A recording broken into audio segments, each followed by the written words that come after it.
Happens. So, anyone got any questions or comments after last time?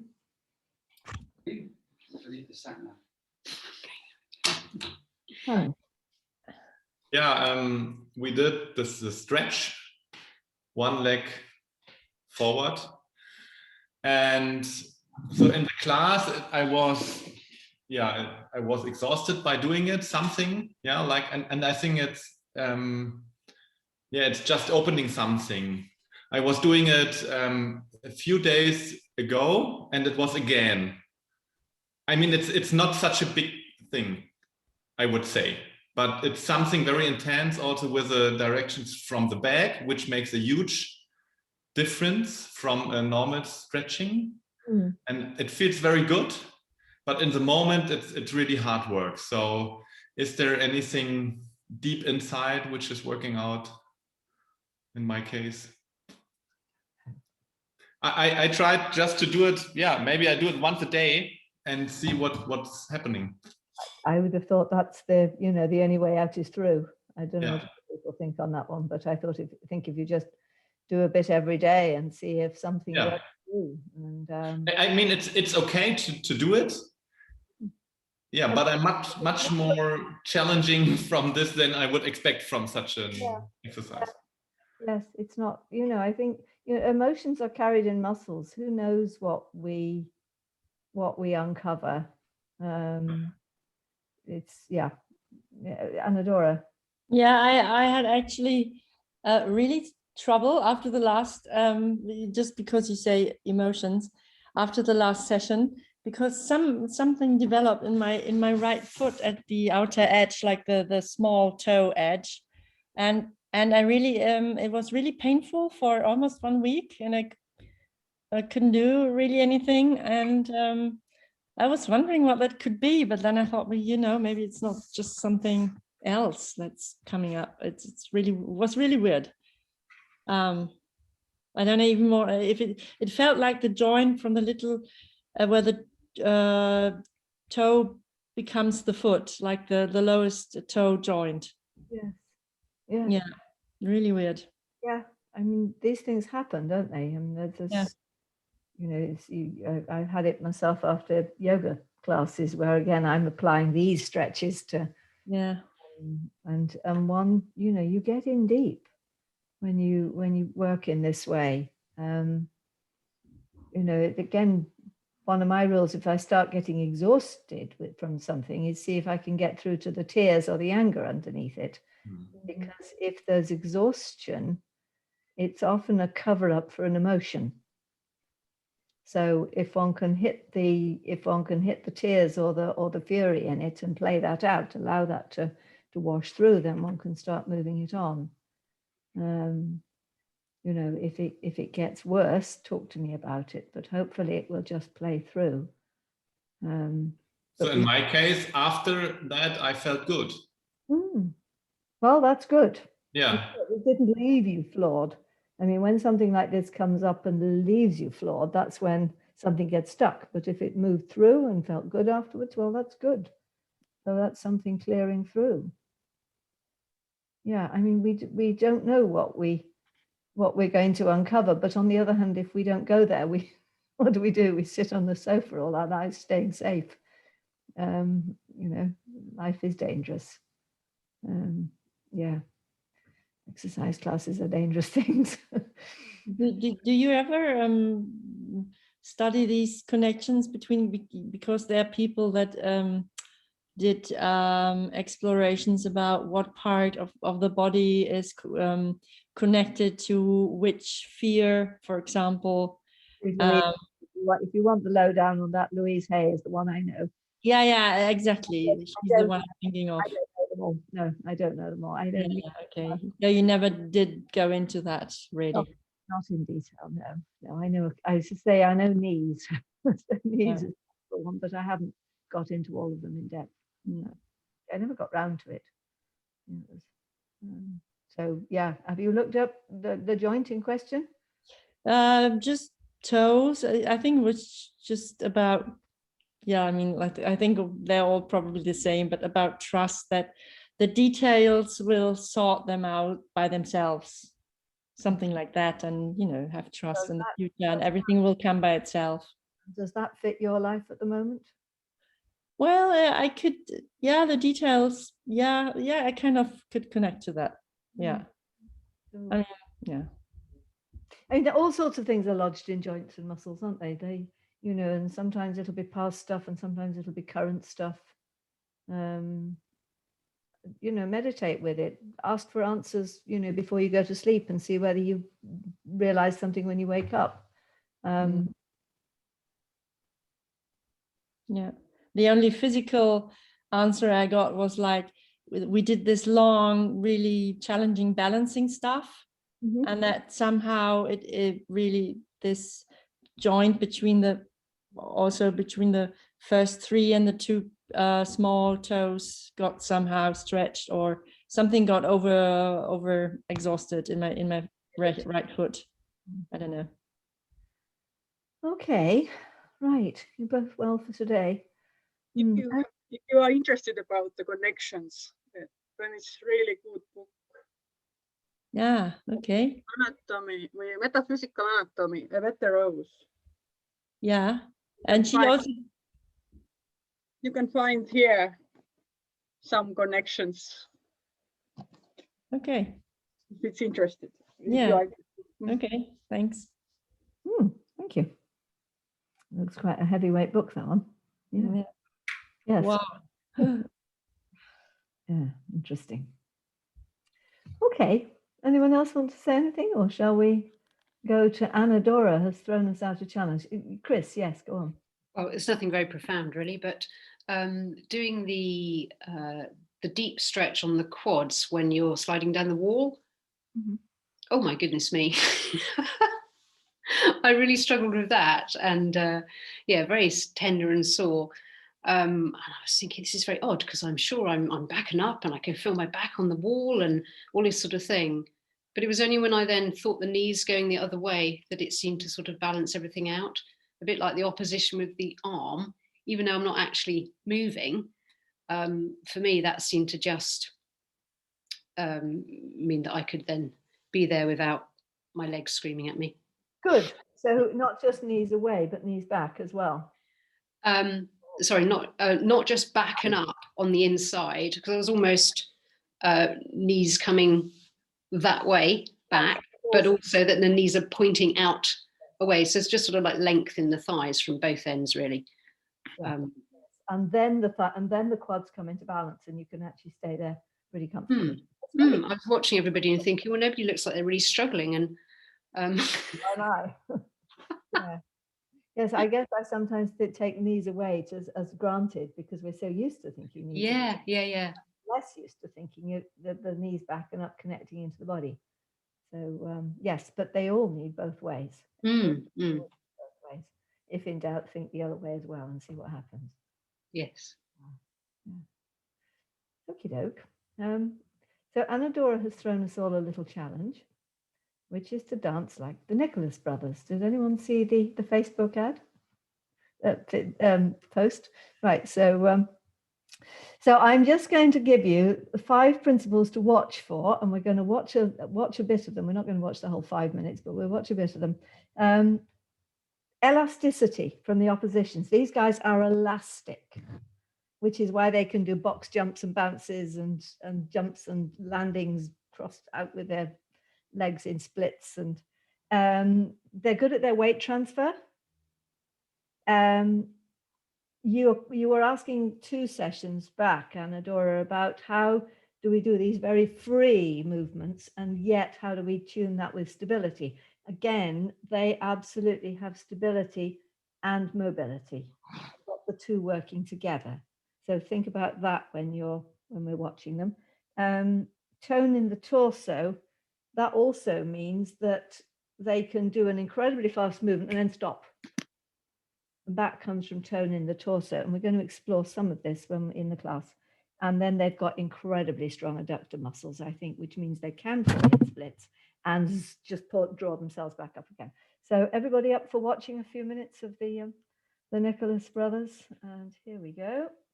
So you might have seen this already. It's said to be the greatest dance sequence ever.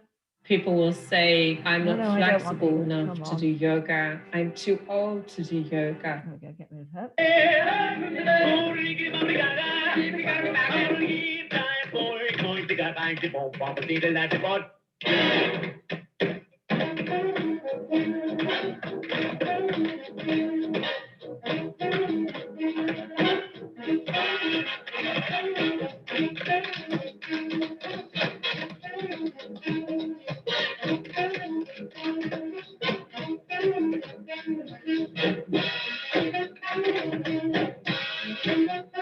I like this sequence.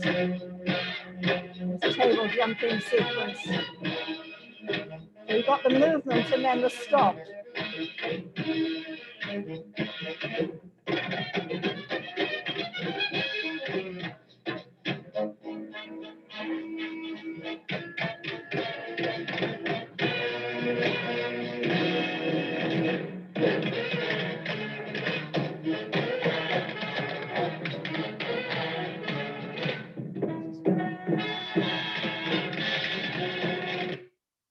Flip it on To the stairs. This is so incredible. this bit first, and then we'll go to the stairs because there's a lovely fall here. Wow. The way they get up again is Wow. just amazing. That adductor muscles. Wow. This Incredible.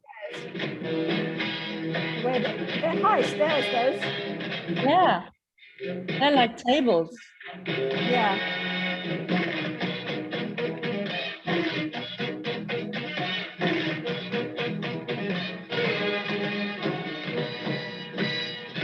There it goes. Woo.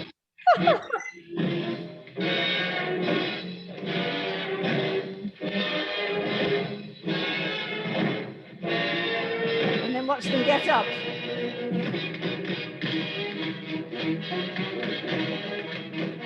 There you go, that's enough. Yeah. It's so insane. It's insane, isn't it?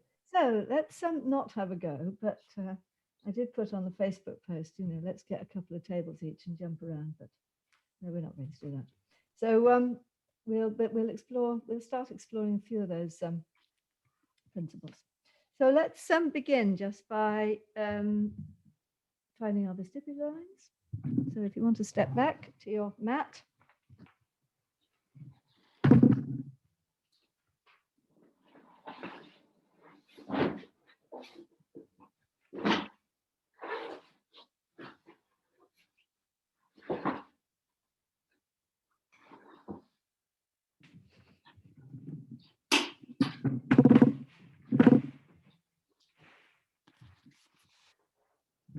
So first finding, say, your vestibular lines, and then up, down, side, side, front, back.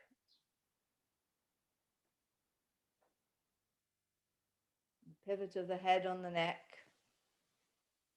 tracking eyes.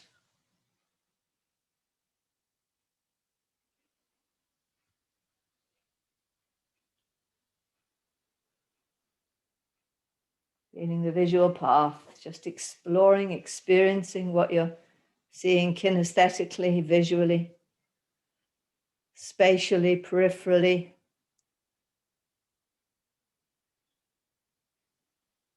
Coming present to the room, coming present to yourself.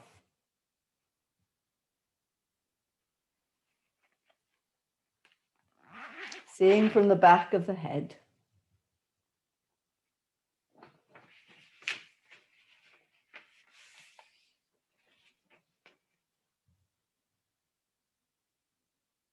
Just being aware of your breathing flowing in and out.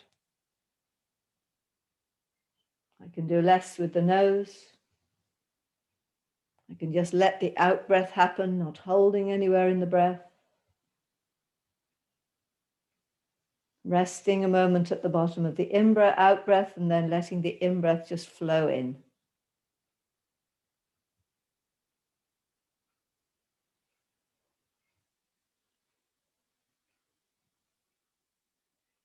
Just letting the long out breath get longer. being aware of the breath lengthening down the body.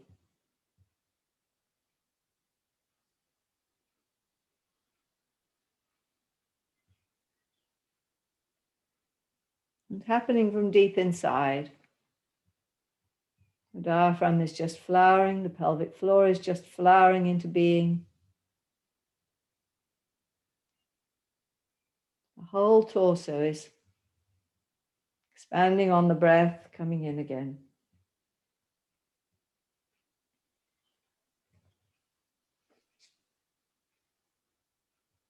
Everybody at the bottom of the body, all right?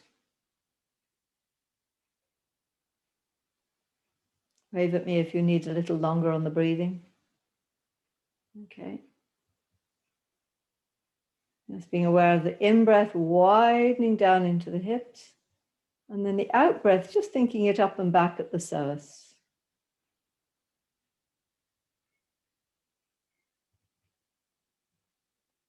In-breath widening into the hips, and out-breath, just being aware, even while standing, of that up and back of the belly. Maybe just keeping the transverse abdominals a little bit back on the out-breath. And maybe even keeping them a little bit back on the in-breath, so that the out-breath is more making, the breath is more making a connection with the legs.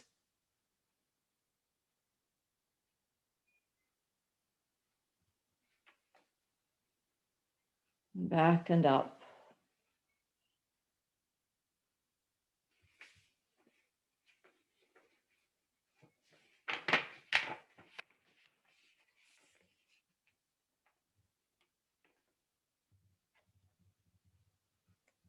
Back and up. And now finding that balance of the head on the neck, the atlanto-occipital, and the head releasing forwards and up from the center of gravity, so that we get that lengthening up of the head, which the whole body can begin to follow. So the head is lengthening forwards and up, and the psoas is coming back and up, and that between us will take us over into a monkey.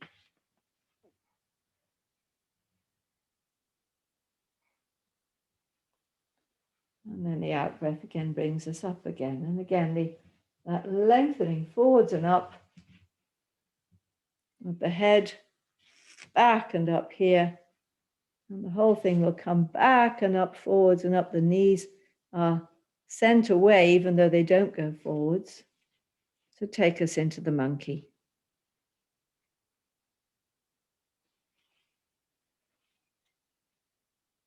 And coming up again on the out breath, so that the legs are just lengthened up. We don't have to do anything to send the legs, to push the legs up. The psoas will take the legs up, even in this gentle standing place. Head goes forwards and up, psoas comes back and up. Everything comes into monkey, and then on the out breath, everything flows up and the legs just will open.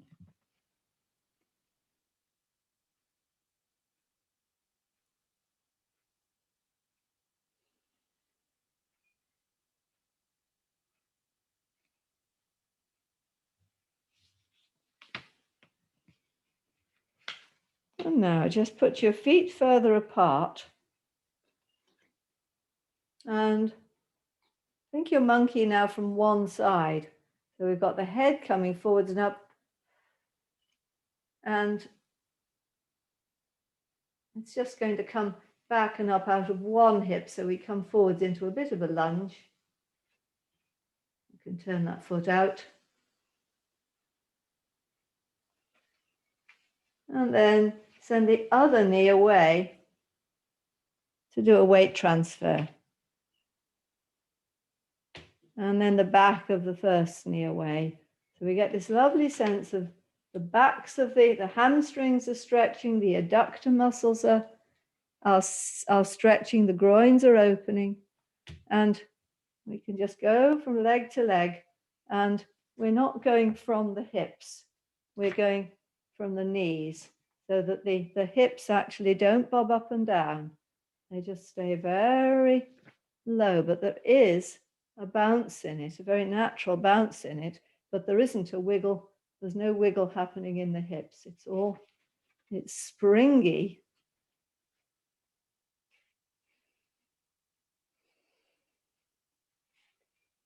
And that's it. And then having found that springiness, you can also take it further forward so that the arms can hang.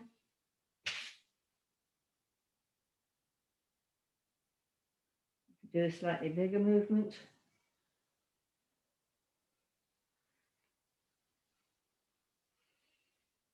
And then coming up again, so that you're just bringing the torso up. You're not coming upright, but you're bringing the torso up, and send your hands to either side as if you're being pulled by the arms, but it's pulled by the arms and the fingertips and the knees. Fingertips and knees. That's it. So the hips don't displace. They weight transfer, but they don't displace. That's it. And then we're going to bounce up with it. So you can then get this lovely spring down and extend up. And it should be nice and stable, that you could actually just stop if you wanted, because you've got the stability in it to make a stop. So we've got the flow, and yet also stability. Lovely.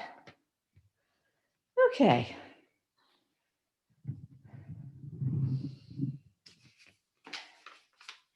So now let's just find the alignment of the feet. So just back with hips width apart. And just think about screwing the ankles. And at the same time, so just think this is a 2. We're going to think about screwing the ankles and doing two hip lifts at the same time. So instead of doing one hip lift like we were doing last week, we're just going to get both those gluteus maximuses and gluteus mediuses working as we screw the ankle, and that of course will lift the body. So just give it a 3, 1, 2, 3. Just doing those 2 movements. Yeah. And now we're going to put the upper body, thinking the ribs at the back of the armpit up and away from the sacrum. And so I'm just going to list your 3 movements. And the second one is top of the sternum forwards from the ribs at the back of the armpit, that triangle that goes that way. And then the third one is tip of the elbow down from the top of the sternum and vice versa. And then the fourth one is the thumb going down away from the top of the sternum and vice versa. So if we do a 3 with those, 1, 2, 3, and then put those with the feet as well, the feet and the ribs. So we've got 1, 2, 3. So you've got your hip lifts, you're screwing the ankle. Everybody okay with that? Wave at me if you're not. Yep, you'll look fine. Good. So now we were doing the arm lifts last week. From that place, if you put one hand under your armpit, you should find it is already breathing, and the arm will lift without any displacement of the torso at this point. Hopefully there is no need to stop the torso from bending, because it simply won't. We've stabilized. And down again, there's no dropping in tone of the torso. That looks lovely. That's it. It is just all stable. And the same on the other side.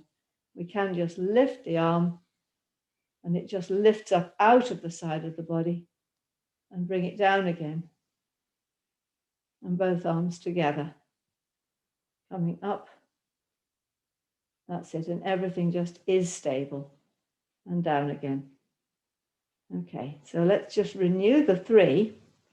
1, 2, 3. Does anyone want the directions repeating, by the way? Wave at me if you need the directions repeating. Okay, let's go through them again. So we've got ribs at the back of the armpit, up and away from the sacrum. Just think them first. And top of sternum forwards, away from ribs at back of armpit. Just think that one. And then tip of elbow down away from top of sternum up. So that's going in two directions. And the base of the wrist, the side of the wrist, going down away from top of sternum going up. So there's your fourth. And then, of course, we've also got screwing the ankle backwards and up and glutes going down. There's sort of double hip lift, pushing down. Okay, so 1, 2, 3. Okay, and just coming on your toes. Now coming on your toes this time as you lift the arms. Now let's try walking with that, with straight legs. So you can walk with letting the legs come in front of you, forwards and backwards. And now think about walking so that the legs stay behind you. Forwards and backwards. So to do this, you really have to keep the, again, keep all that engagement of the muscles going. So we've got this lovely lift up the body.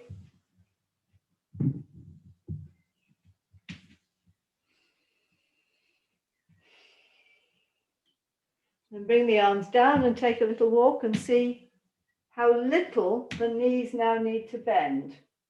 Are your knees now bending less than they did before?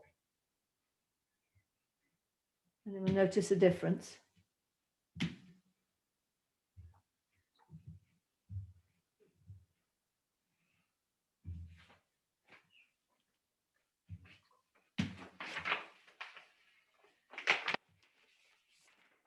So let's try some more bounces. So we're going to just do some swinging bounces this time. And again, if we just swing the arms down and up again, the temptation is to let it go floppy. But if you keep this engagement of the torso, of everything engaged, so if we give it another 3, and then do this swinging, you'll find that when you come to the top of the bounce, the arms just stop rather than sort of carrying on in a sort of flopy way. If you give it a 3 first and then do your bounce, then you should be able just to stop quite happily at the top of the bounce. But there's the whole movement snaps a bit more. Yes, I can really see the difference. That's it. And now you can go sideways with it. If you want, you can take it in different planes, being aware of that contrast between letting the arms swing and keeping the stability in the torso.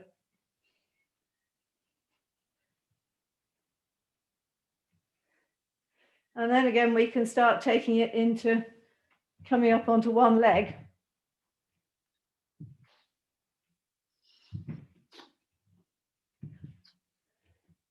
And see again if you can find that snap at the top where there's a stability in it, and you can just, it's harder to do out of the bounce, but it can just be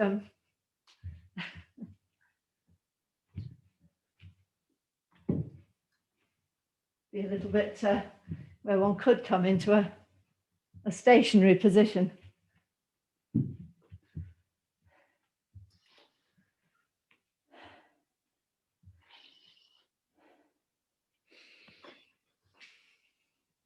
We haven't got Iphigenia and Micah here today, our 2 dancers. But the other ones to play with this are turns. So if you put one foot forward and the other foot back, the back foot is slightly turned out, so your feet are sort of like that. And then you bring your hands up like, whoops, sorry, that way. So your front hand and front foot are together. Now, if you bring the 2 hands together, that will turn you.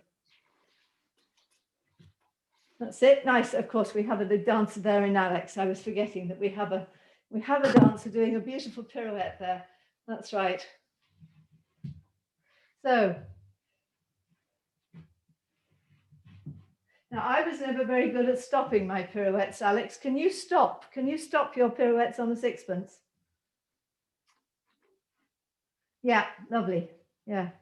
So again, the stop, I was told I could never do it, but I'm better at it now than I used to be. Now I understand, is once you come round, you stop by pulling into the groin. So you have to open the groin to make yourself stop. But I'm not good at that. But even if you just do it from in a sort of more, the jazz turns are much more casual than the turns those guys were doing are much more casual than the ballet turns. And one can just stop by putting the foot down. And as long as you keep stable in the torso, you're all right. That's it. That's it, Claire. Yeah. That's right.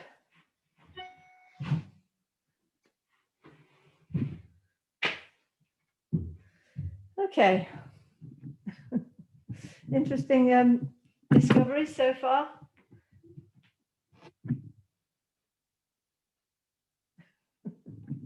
Let's come and have a quick chat about it.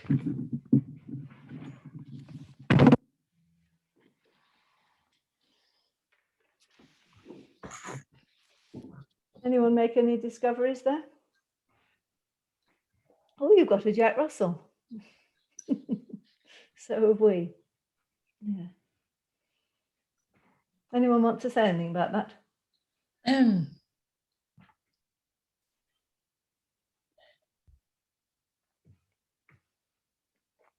Nari, yes. I'm finding with raising my arms, before I was never able to raise my arms all the way up, but it's as if the shoulder blade gets out of the way. The old way, it would get stuck. It wouldn't go any further. Now it doesn't even happen that way, but I can't even demonstrate that. But it's as if it flattens downwards. Is that your experience, that it flattens downwards? Yeah, that makes sense. It's because it comes out to the side, but it does. It sort of, yeah. Because if I don't know. I sort of have a sense of what you mean there. But I think it used to come out, and then my arm would get stuck about there. Yeah. And that's what I see happening a lot with people. But it's if you keep this stable, it just gets out of the way, and it reorganizes with the arm, it seems. I think again, what we're doing with this is really stabilizing and working the serratus anterior, isn't it? And the serratus anterior is pulling the shoulder blade round and tight into the side of the body. So that's then going to make a much more sense of the shoulder joint, I would think, because if the shoulders are way back up here, I mean, it's just going to be in the wrong place for the shoulder joint, I guess, isn't it? It can only go to there.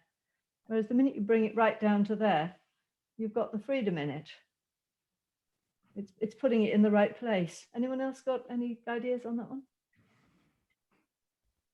I think it does it. When you get this move, it's like it rotates the shoulder blade down and back at the bottom. Yeah, I think so. It brings it more into the side of the body. Anyone else aware of that one? You can feel it when you lie on the floor, actually. You can bring the arm back in this way. You feel the shoulder blade actually tucking back down. So is it a counter movement of the arm? The shoulder blade is doing the counter movement of the arm? Yes, that's what I feel like, yeah. Yeah, that's true. Yes, it does. It does. It drops down as the arm comes back. But it doesn't push forward. And so on, if we're working from the shoulder blade and under the serratus anterior, working from under the shoulder blade is lifting the arm up. And we're not aware of this, that we can get power from under the shoulder blade normally. So, I mean, there's the subscapularis that's under the shoulder blade. Yes, yeah.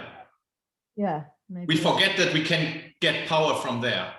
Under the shoulder blade, yeah, that's true. Yeah. Yes.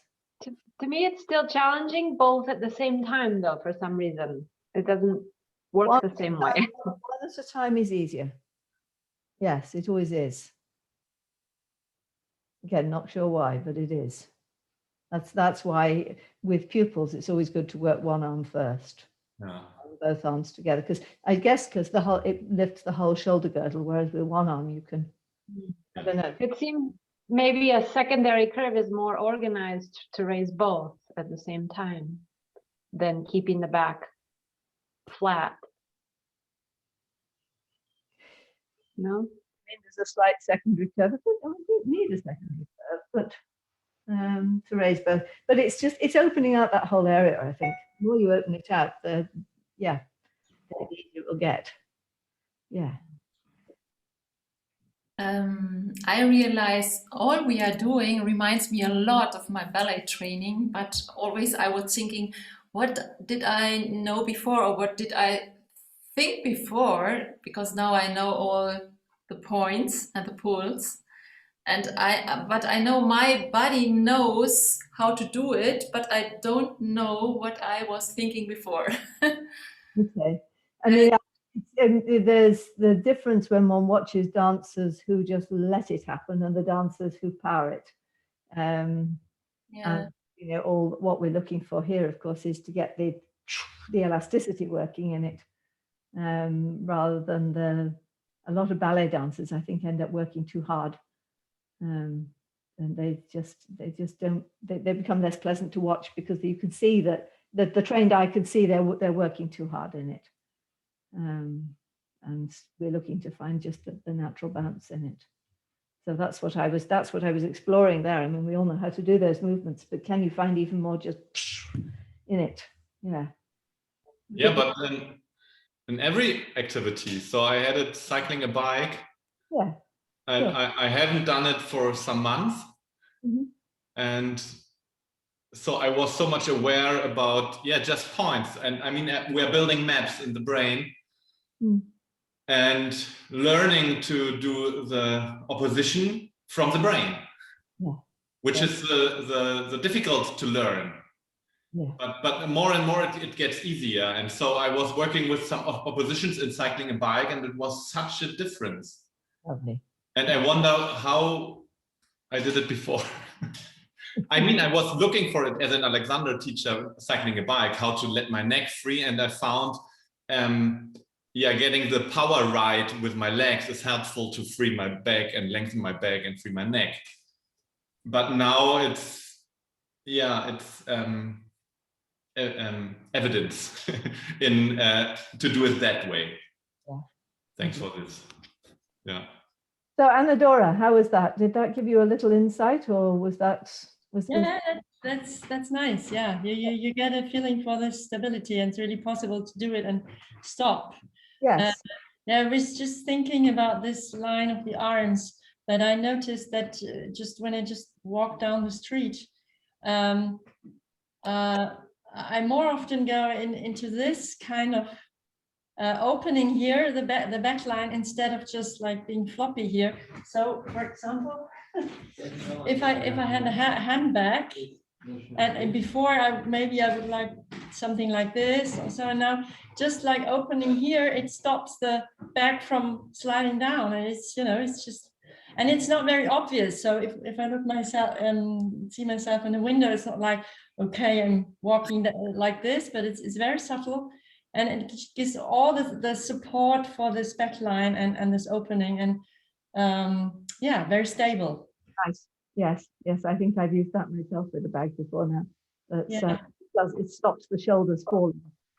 They're stabilized, and we so rarely stabilize the shoulders. Yeah, nice. Hannes, one more, and then I found in the elbows in semi-supine very effective. Just putting the arms beside, and normally, so the elbow is on the ground anyway. But the wrist, so the finger's on the ground, but the wrist starts to lift. Yeah. And if I push down the wrist, it's taking out the arm and the forward turn, and it's opening the whole back up. Yeah. No, that is not a good position. Yeah. Yes. It's much better to. Yeah. It opens everything out. Yeah. Can I add something? I had like two lessons with Marjorie Barlow, and she put my hands on the table, not on my tummy, And she said Alexander always used to do it like that. That you know, she said you have to be free in the wrist and everything. She didn't talk about this connection, obviously, but it makes so much sense to do it this way, because then you have to get this connection right in a way. Have to open up here more. Yeah. Yeah. Yes, interesting. And maybe it's an easy out to put the hands on the tummy. Let's investigate It's that an one. easy out. It just makes it easier. Yeah. And it's lengthening my neck from T8 up to the head, everything upward. Yeah. So it's interesting that she said FM Alexander did it like that, always. Mm, Yeah. think about that. Anyone else want to say anything, Chris or Claire? Right, you're in. And Claire. Dora, could you just say again what you said? The hands on the tummy, is that what you said? The Alexander had them by the side. Oh, by the side. Mm. Claire, you want to say something? Yeah, I was just interested in the sort of stepping backwards. I'm planning to rewatch the video because it hasn't quite sunk in, but yeah, there's something about that in ballet, I think. You know, when you a ballet dancer who's up on their toes, I think that could be really useful for that that moment. But I feel like I haven't quite. Yeah, you took us through it quite quickly, and I haven't quite got it. Yeah. What it was about it, but something about stepping backwards. Thank you for reminding me, because I wanted to ask about that. Did anyone else get that? Because I did do it perhaps rather quickly. The going on the toes and walking backwards. What was the question? What happened when you walked on the toes backwards? At the end there, we got on the toes and we walked backwards. And then I said walk forwards normally and notice the difference. Did anyone notice a difference with it? Maybe we'll do it again actually. Murray, what did you notice? My legs were more behind me when I was walking normally, and my knees didn't go forward as much, but they did have a forward direction. Yeah. That was kind of weird. Yeah. Casey Bowman actually comments that if the knee comes forward a long way, it's because the hamstring is too tight. Anyway, it's because the legs are too tight. And that when everything up in here is, it might even be the QLs, I forget which one it is. And when everything is long, the knees actually don't need to come forward very much at all. Jando has a completely mad theory that we're not meant to bend our knees when we walk at all. Now that's going too far. And he tried to make out there were tribes in Africa who walk without bending their knees. Jando, that's too far. Stop it. But I think there is something, you really come up and back with this. You got us actually running backwards like this and knocking over a chair, which was very difficult to do. But do you want to try it again? Sorry, I didn't get it. What did you say? So that when you come, let's just see what Katie Roman says again. Remind myself. Come up and back in this way. You're really lengthening everything. So we're doing our 3, and then we're walking on the toes backwards, really using the hamstrings and the glutes to get the extension, along with the opening here.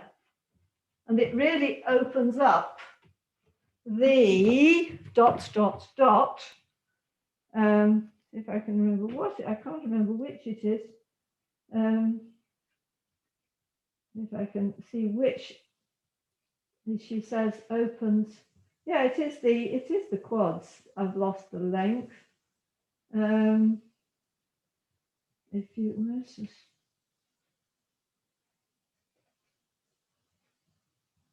I can't. Oh, that's right, tensor fasciae lati.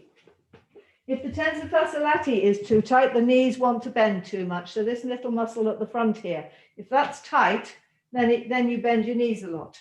So again, what we're doing here is really opening that muscle out by thinking back with all this and letting everything open backwards. We're really opening that tensor fasciae lati at the front.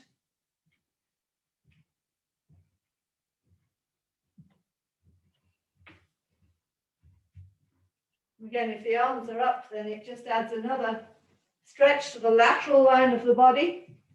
You're just adding this extra stretch to the lateral line of the body, which is also getting the, I think the hip laterals working. So making sure that the legs are always behind you when you walk on your tiptoes with straight knees. The knees are totally straight as we're walking in this way. It's a very sort of stilt walk, as it were. It's as if you're on the, it's like you're on point shoes. And then when you take your arms down, do the legs want to bend as much? Or have we got this much more opening up the front of the body? That's what we're after here, is this opening up the front, which then again, when we come into something, gives us stability up the front of the body for nice dancey movements.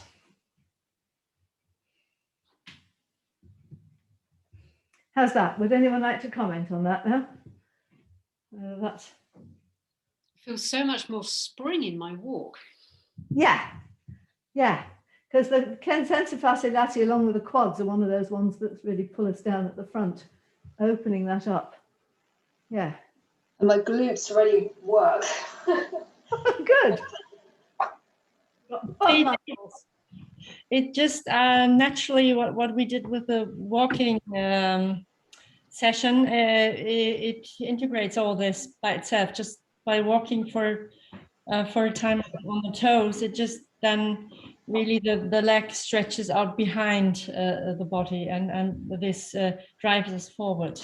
Yes, yes. It just somehow. I think it's one of the reasons I have enjoyed wearing very high heels, because again, if you wear high heels in the balanced way, all this comes into play. I think. I don't know if anyone else has noticed that. When one wears high heels in a balanced way. Alice, you're probably a bit out on that one, but yeah. Okay, let's lie down after that. Does that make sense now, Claire? Did that work for you? Yes, thank you. I'm going to practice that a bit though. Yes. So yeah. we need the sides of the hips to open the front of the hips too. So this hip lift pull, we need it for having the long tensor fasciae lati. Yes, I think it's back to that usual thing that when we get the because the glute max and the tensor fasciae lati are in balance together. Yeah. We hold the IT band between them. So if it's like that, glute isn't working and this guy's overworking. So by really working this, you open up this. Yeah. And bring the IT band more into balance. Let's play with it now in bridge. So we're going onto the floor.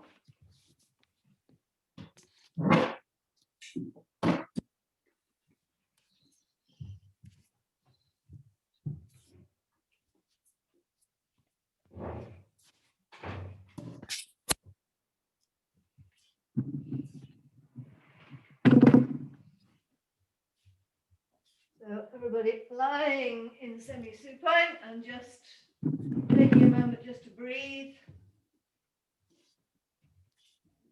Breathing to the base of the body and then letting the psoas come up and back.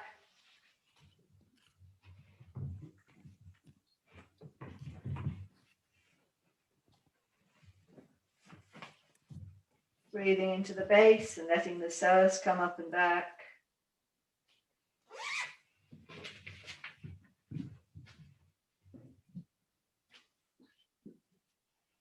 Of course, as the psoas comes back and up, the erector sphenia lengthening onto the floor.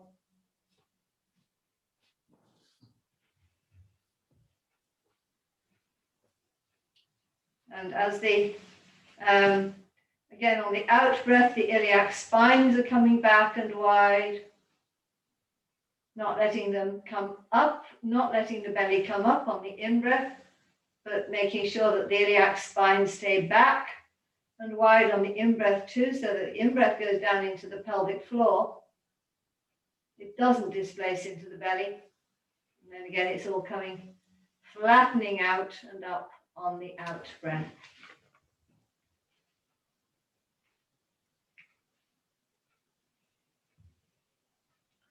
And then being aware that, so we've got all that nice up force, the iliac spine's coming back and wide, and the psoas coming back and up. And then in this position, now being aware of those hip lifts down the glutes, down the side of the body, and up to the knees and down into the big toes. So we've got this nice progression that we usually have up the side of the body, down, up the side of the knee, and then down the foot and into the big toe. So if you then send on the out breath, the psoas is coming up and back, the hips are pushing down, and the torso will rise into the air, and you will get weight through into the feet then as the torso comes off the ground. So just having a go with that. Does everyone understand that all right? So again, just breathing down and wide on the in-breath, and on the out-breath, the psoas comes up and back, but the hip lift goes down, so you're sending the weight down the side of the legs and down into the big toes, even as the breath and the psoas come up and back. And then we get this lovely separation between the torso and the legs as you come into the air. And then stay there and let the in-breath widen down into the hips, but also widening into the shoulders, widening across the arms. And then on the out breath again, the psoas is coming back and up, but the legs are going down. And so you might get another bit of lift in the torso, but you're not, of course, looking to strain the lower back. So then one more breath if you can, this widening across the hips, flattening across the hips on the in-breath, and then on the out-breath, another. So you're not squeezing the bum underneath. The classic way of doing bridge is to squeeze the bum underneath, but you're working the side of the body, not the bum cheeks. And, you okay? The out breath coming down again. And let's do that again. And this time we're going to do it and lift the arms at the same time. So as we remember, the arms are sliding along the floor. Let's just do the arms on their own first, actually. Just bring the arms overhead, lengthening along the underside to support them back on behind you. And then bringing them, again, lengthening along the underside to bring them up again. And one more time, thinking that stability in the iliacs and the ribs, so that as the arms come up, you might even think the hip lift at the moment down into the sides of the knees, even though we're not going anywhere, and see what it adds to think about the knees being sent away from the hips as you bring the arms up. Does it actually bring more length to the arms? And then the same, bring them down again. So we're putting a slight pressure into the feet. As you do this movement now with the arms. Maybe one more time with the arms, just putting that pressure down into the feet, the iliacs and the ribs coming back, and the arms. Again, being aware of that rotation of the shoulder blade we were talking about. It sort of tucks under out of the way so that the arms can come right overhead. And then again, bringing them down again, keeping that whole torso engaged.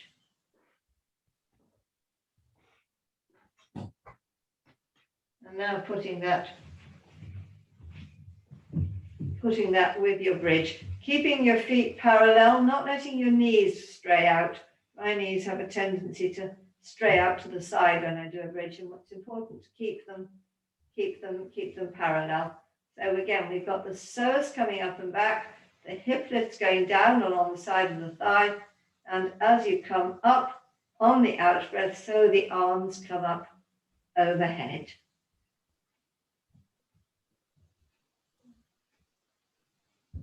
On the in-breath, everything widens.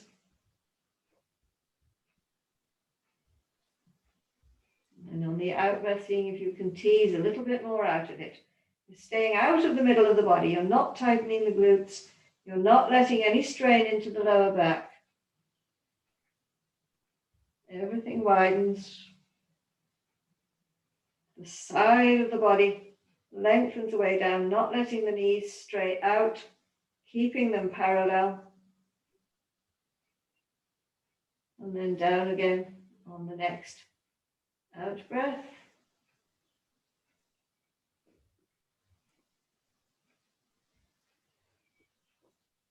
And one more time.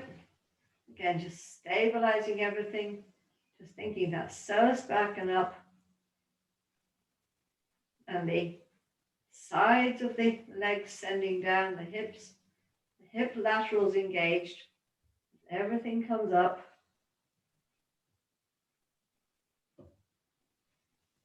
Now you might find that the widening in-breath also brings you up just a little higher. And then again, a little bit more on the out-breath. And if you're beautifully stabilized in this position, can you maintain that entire stability through one leg and lift the other one in the air without any wobble of the hip? Lovely. And put it down again and try the other one. Stabilize for a moment and then lift the other one.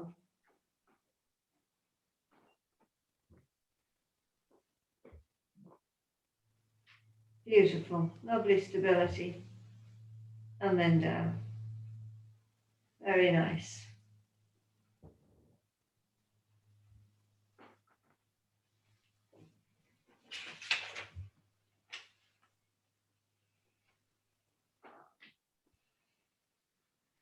So let's do some, when you're ready, let's come over onto our sides.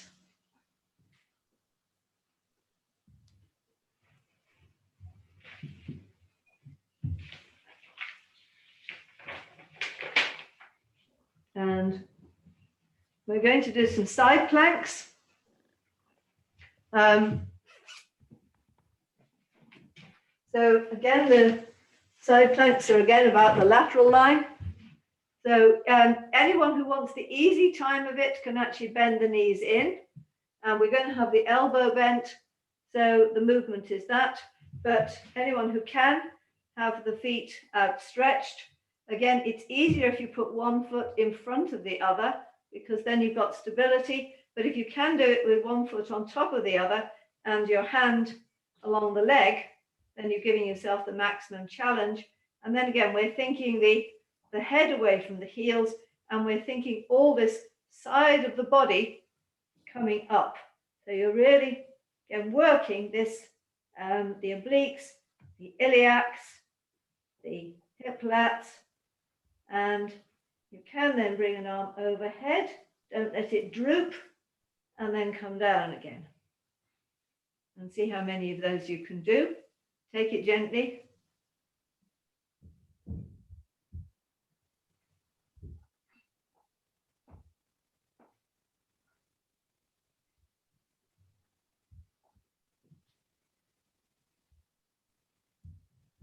I'm finding it easier to go up on the in-breath. See what you're noticing. Now I'm going to stop at 3 today, but if anyone wants to do some more, because I'm still weak after this wretched vaccine.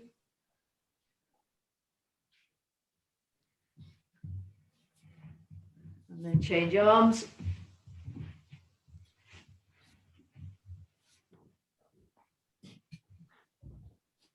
That's it. So finding your alignment. So you're right on the side of the body. The elbow is under the shoulder joint. And you're going to be, one foot is on top of the other if you can manage that, which everybody is. Good, you're all up for a challenge. I love it. And then when you're ready, up we come.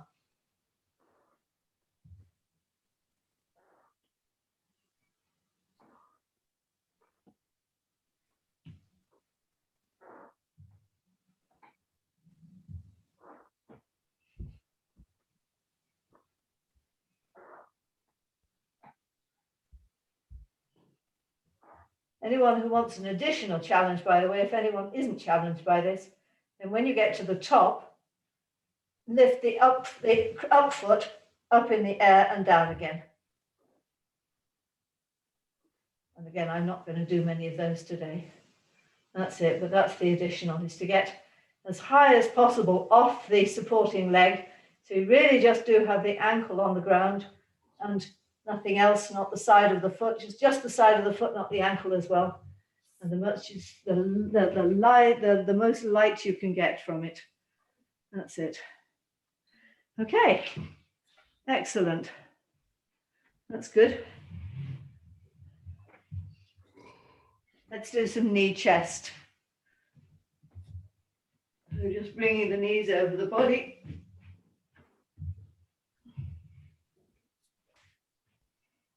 And the hands onto the tummy and just finding that psoas back and up. Bless you. Knees away. Psoas back and up to draw the legs in for us. Again, we're not having to pull the legs in. The psoas will pull the legs in for us, and then keeping them engaged as we bring the legs away again. Out breath, psoas will pull the legs in towards us. That's it. And then taking one leg up in the air on the in-breath, sending the heel away, as we've done before. And you can take your arms back at the same time, up and back. And then bringing the leg in, breathing it in. And then the other one. See if you can direct the breath right the way up to the bum, the back of the leg and into the foot. And then on the out breath, breathing back and up, seeing if you can find that active hip fold into the tummy. Taking it in your own time. Let the breath start the movement so that the breath goes down into the hips and down into the thigh and down into the leg and sort of blows out the leg like a balloon. And then draws it back in again.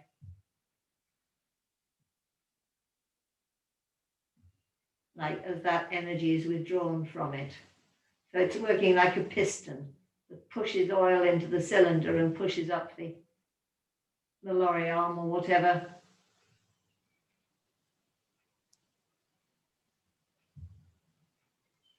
And then the oil is withdrawn back and the arm comes back down again and that pushes the lorry load up into the air or whatever. The piston. So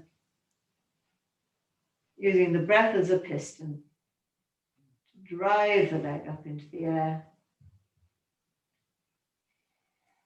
And then withdrawing it again to draw it in again.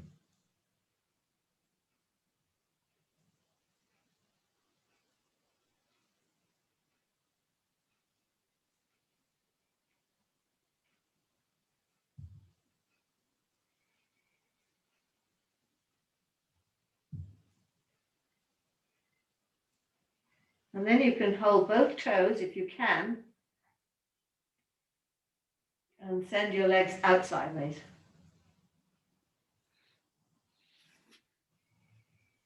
And then draw them in again a little bit, just a little bit this time.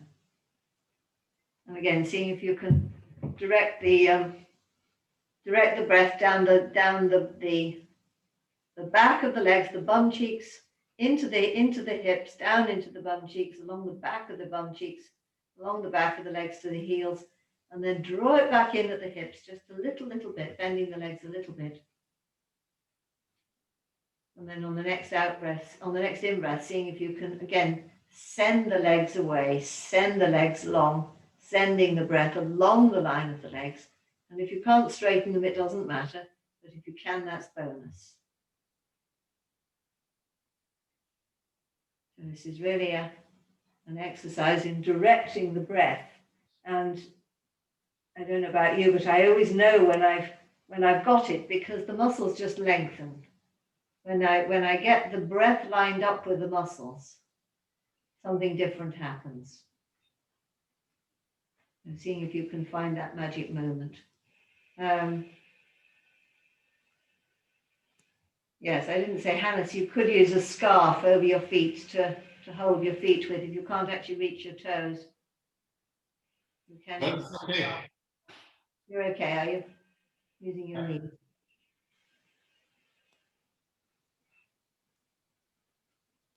if anyone else isn't who's watching this later, who can't, you can put a scarf over the whole thing and then hold the ends of the scarf.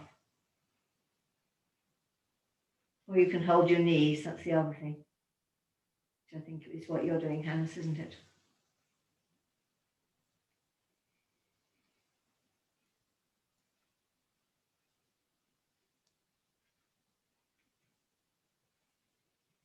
Okay, and then bringing those legs in again, and just bring one up and the other down, and send the leg down in one piece, sending the heel away to send it down away in one piece, and then lift it up again.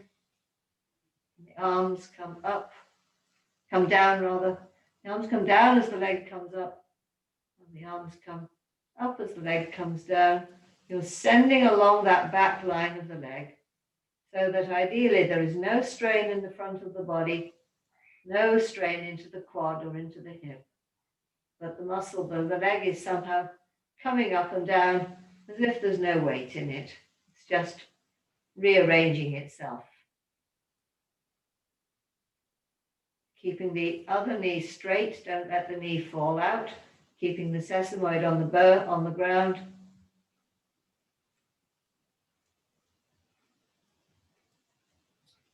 Swap legs when you're ready. And again, the heel goes away as the leg comes up. Sending the heel away. Sending the heel away.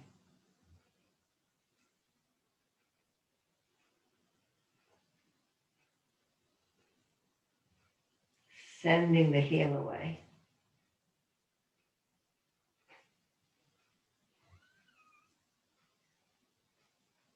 Again, we get this lovely length like we had with the tiptoe. The heel's going down in one direction, the hands are going another, the shoulder blades are opening and widening and folding underneath.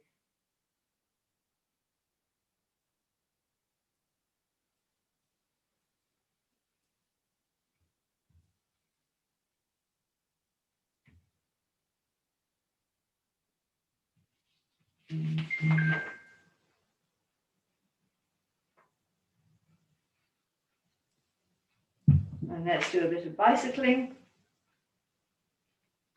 And being aware of the legs coming towards you. As much as we're aware of the leg going away in the cycling, we're also aware of the leg coming towards you. The one that's bending in is just as important as the one that's bending away. Don't let it go into the tummy muscles, keeping it working the back.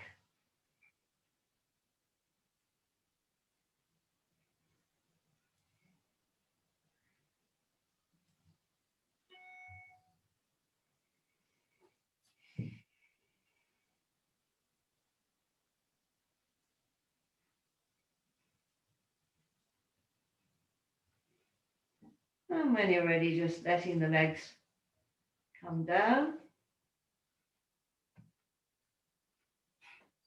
And let's just roll over.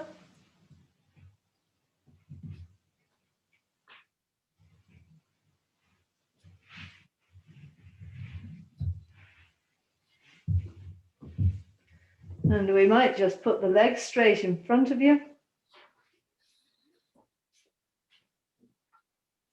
And again, just bring the arms overhead and being aware of the fact that the sides of the body are pushing down into the ground so that the body can extend more straight up off the legs. Heels are, how are you doing, Hannes? You might want to sit on a book, but that's pretty good actually. Yeah, I tried. Yeah, that's actually much better, isn't it, than it was? So that's it. Everybody else is managing beautifully, but if you need a book, then have one. And then we're going to see if we can do a little bend forwards, but the iliacs stay back and the head stays between the armpits, between the elbows. So just see how far you can go. It's probably not very far to start with. And then just let that sense of the breath breathe in right down into the hips and breathe out, back and up.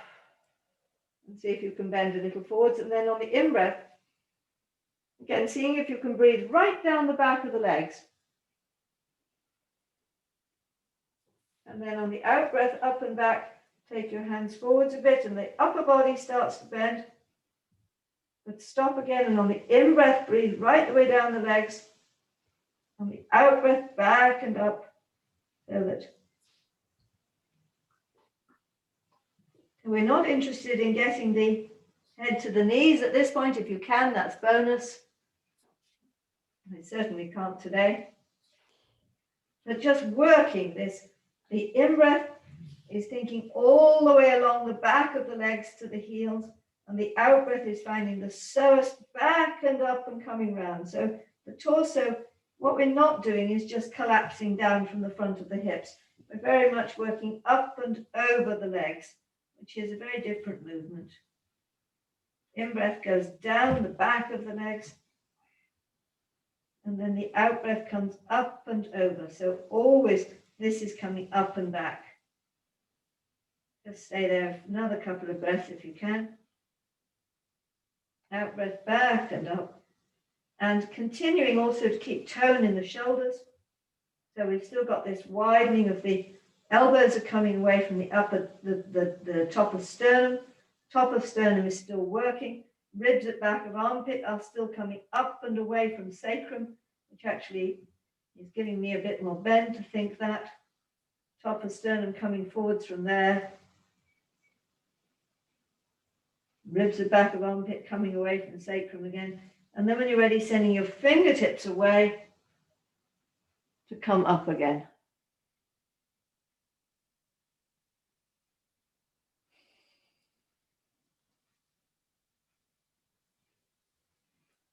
Okay.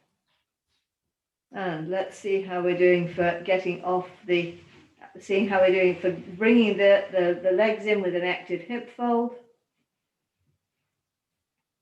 And whether you can then come over your legs to stand. Let's see how we're doing with that. Just try, yes, Aaron. That's new. Yes, there we go. That's it. Yes, and just go down and up again. Get active hip fold. Thinking about that back of the leg being long, active hip fold. Down we come. Yes, Marie. And active hip fold. And up we come. That's it. Yes. Go on, Aren, you're nearly there. Go for it. Send it up and back on the inside. Up and back. That's it. Yes. Yes. Up and back on the inside, Hannes. That's it. Go for it. Up and back. Books. You want more books? Yes, quite. Give yourself a good starting point.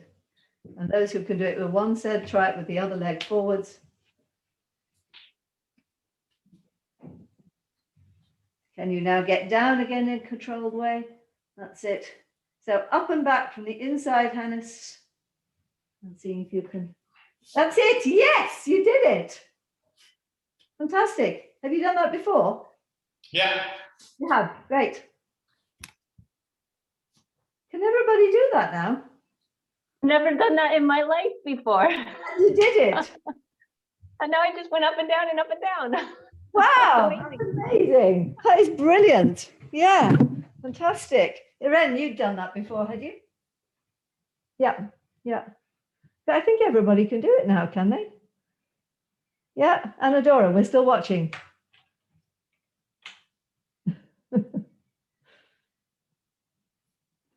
That's it. Good, good, good. And how's the up going? Not quite there yet. It'll get there. So just finding that up and back on the inside, up and back on the inside.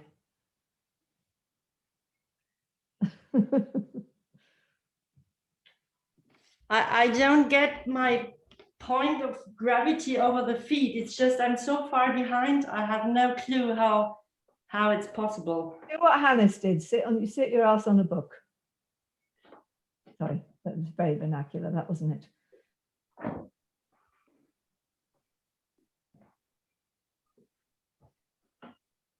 Okay, that's more realistic. So what about the knees? Do they come together or they go out, or?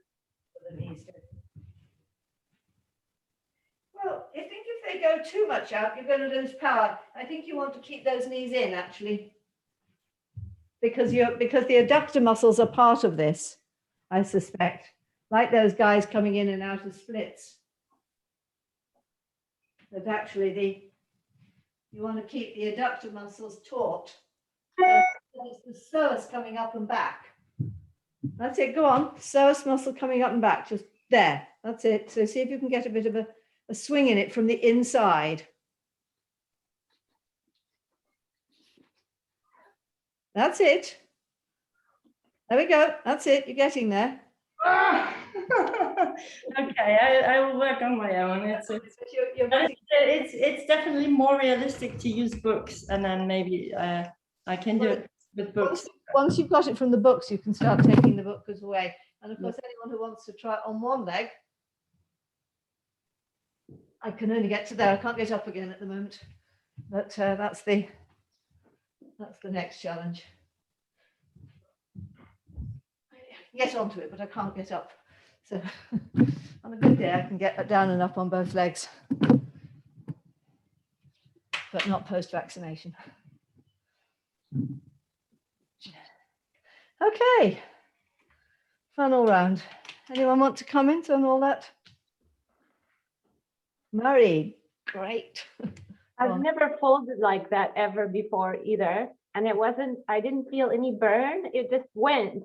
Yes. And it came from, because it was counterintuitive to me to think of the psoas lengthening back and up on the out breath. Oh, wait, on the out breath. Yeah. And the breath going down on the in breath. Mm-hmm.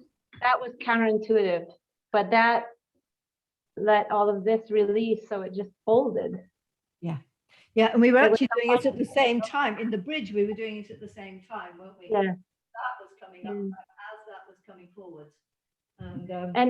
And all of that contributed to going up with the folding legs, isn't it? because I wasn't thinking about anything. Yes. And before, trying to think about all those things, it never worked. But now it just got happening, and it just worked. That's what we're after. Oh, that's marvelous. Good. And Anadora, you're the next one for the magic. That's good. Yeah, it's so interesting, because what happens to me then, I have one pupil who's quite tall, and he used to, when he went to the chair, he always used to fall the last bit. And what he describes is that always in the last moment, he thinks I can't do it. And also the way up, like when he's almost standing, he's falling back into the chair because the thought crosses his mind, I can't do it. And I always tell him, you don't think, but now I'm doing exactly the same, but I think, well, I can't do it. And then it's just like a very big conviction, conviction. I can't do it. It's in my head. It's impossible. Yeah. I mean, it's the classic faulty sensory perception, isn't it? Your nervous system doesn't know it's possible because it hasn't done it yet. So give yourself a bigger height of books. Yeah. And make it possible. And then take them away one by one. But then your body will at least know what it's after. Yeah. Well, that was what I was doing with him. I gave him a much higher chair. Yes. So yes, he that works too. Adapted to that. Yeah, absolutely. Yes, I've got a pile of cushions to put on chairs for that reason. Yeah. Exactly. Yeah. But it is that, but it's that sustained moment by moment attention as well, isn't it? Mm. We can keep it going through every moment of the action. Yeah. Yeah, and we also are educated to do a huge effort with the strong muscles when we have the feeling of we can't do it. And this is completely the wrong thing in this moment. Yeah. But actually, it's possible to get a swing going from the psoas, isn't it? Yeah. Rather than getting it going with a rur. It's possible to get it going from the inside. But once you've found it with the swing, you can then again find it without the swing. Yeah. Find it in that sustained way. But this is my feeling. If I try to do it good, I swap to the wrong muscles. Yeah, so it feels it's very close, and just get the last, and then I swap to the wrong because of something in the mind. Yeah. So it's that moment by moment by moment. Every moment in this is an exploration into the unknown, isn't it? It's an exploration with the breath. Where will the breath take? Where will the breath take me? Where will the direction take me? And that's the beauty in it. And suddenly the leg just lengthens, and you go, "My God, where did that come from?" Yes, or whatever happens. Beautiful, guys. It's really great working with you all. It's lovely to, see everybody just going straight for the difficult side plank and doing it. I mean, it's lovely. So yeah, see you all in a fortnight, 2 weeks. Yeah, and if anyone's got special requests, bung them on the Facebook page, Ask the Impossible. Let's see what happens. Well, it was more kind of a joke, but I like that you took the challenge. Yes, well, why not? It just looks so amazing how they come out of splits like, nothing. I know. We'll work towards it. Yeah. Okie doke. Yeah. See you then. Okay, thanks. Bye. Bye. Bye.